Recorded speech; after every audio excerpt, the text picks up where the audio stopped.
The Mad Veteran of Fort Ratonneau by Ludwig Achim von Arnim.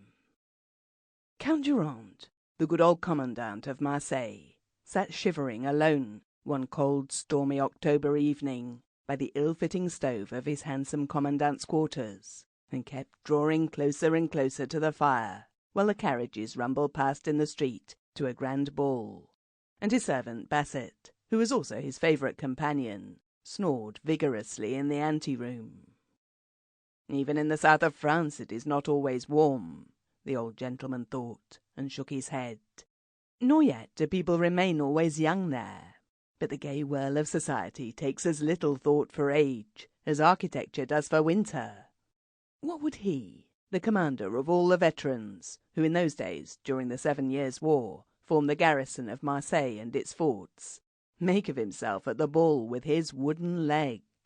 Not even the lieutenants of his regiment were of any use at a dance, whereas here at the fireside his wooden leg seemed to his mind extremely useful, since he could not waken Basset for pushing the supply of green olive branches which he had got placed beside him into the flames bit by bit. Such a fire has a great charm. The spluttering flame, as it were, interwoven with the green leafage, half on fire, half green. The leaves looked like enamoured hearts.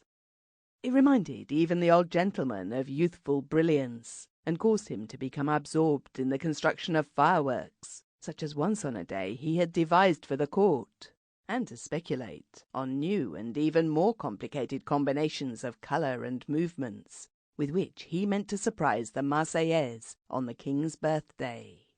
Things seemed emptier now in his head than at the ball, but in the joy of success, as he already saw everything sparkle, whiz, crackle, then all again light up in silent vastness, he had been pushing more and more olive branches into the fire, and had not noticed that his wooden leg had caught fire, and that a good third of it was already burnt off.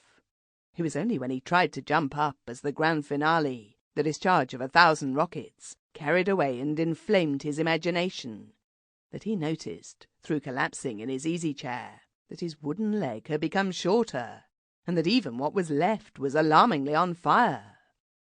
In his necessity, unable to stand upright, he thrust his chair back into the middle of the room, like a hand-sledge, with his blazing leg, and called first to his servant, and then for water.